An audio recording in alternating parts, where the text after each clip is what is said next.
Oo, Kaya yung alamin natin. pag-aresto kay JPE, mga kasambay, maaari hindi po mangyari ngayon. Oo. Yung mga naghihintay na maaresto si JPE, tapos yung mga co-accused niya, katulad si Tita Gigi, that may happen siguro kung hindi man the latter part of this week. Baka nga early next week pa. Oo. Dahil 9,000 nga yung babasahin. And besides, Prof. George, and besides, Ikaw magbasa ng 9,000. and besides, Prof. George, there is a high probability or even possibility na si dating Senate President Juan Ponce Enrile will not be confined as the two other senators. Kasi he's In 90 all years probability, old. baka i-house arrest na lang siya or baka bigyan pa nga siya ng bail.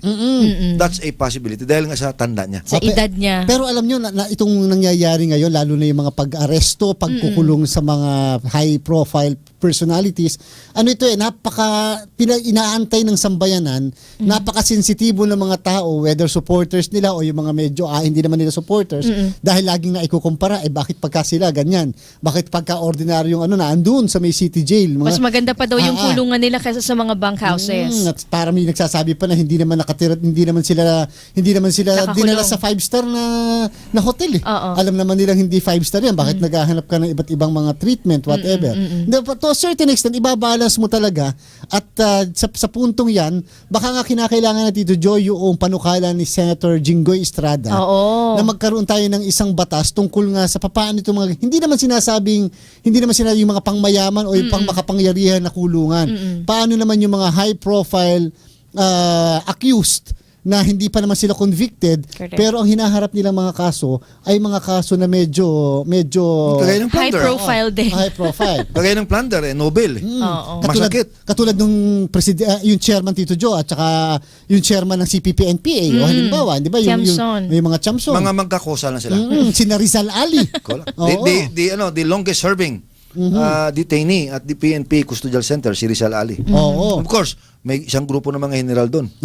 Di ba? So, malamang they will become friends kahit pa paano. Pero Euro Generals ba yan? Yes. Or iba pa to? Hindi lang Euro Generals, hindi lang yung mga sangkot sa... So yung mga generals magkakasama sila sa isang Well, lugar? malamang siguro. Baka sa isang Baka may lang. isang Sa wing, isang may isang wing sila Oo, doon. the But generals. all under the PNP Custodial Custodial Center. Center. So, as of latest count, 69 plus 1, 70 na sila ngayon. Oo. Dahil nandiyan na si Senator Senator Jinggoy. Pero kung ako Tito Joe, Tita Beth, mamadaliin ko itong proposed bill na ito. Alam niyo kung bakit? Para naman pagka dumating ng 2016 onwards, medyo handa na eh. Kasi baka Baka may susunod baka dumami pa eh. Kasi remember, ang daming nakalista, di ba? Na hindi tandaan mo, yung sa Correct. AK-47, Correct. 1,004 AK-47 Oo, yun. oo. Ilang generals ang involved doon. At Ibig mo sabihin, Prof. George, baka ang kailangan na dito, high-rise. Aha. Ilang towers.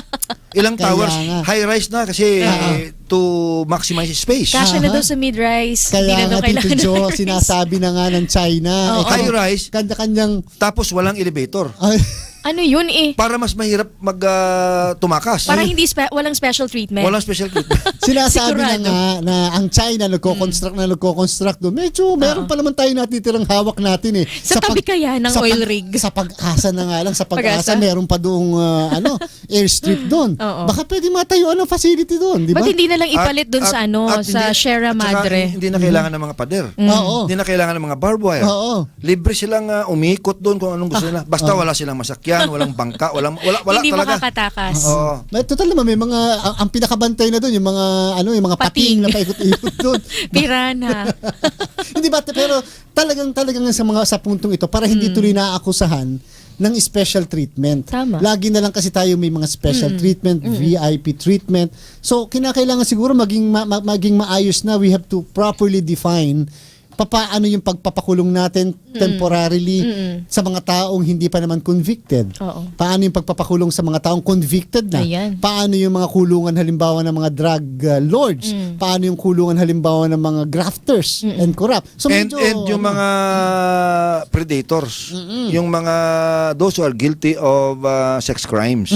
Dahil alam mo naman, Prof. George, kahit saan na jurisdiction, lalo na yung mga child molesters, sila ang pinakadelikado sa isang kulungan. Pag nalaman na child molester ka tapos pinatay mo pa yung bata, delikado buhay mo. Binubugbog ba sila dito? Malamang baka patayin ka pa ng mga kapwa mong Talaga? mga preso. Kaya nga ina-isolate yung mga yan, hinihiwalay sila. Dahil Alam mo, delikadong buhay nila. meron lang din akong gusto i-clarify.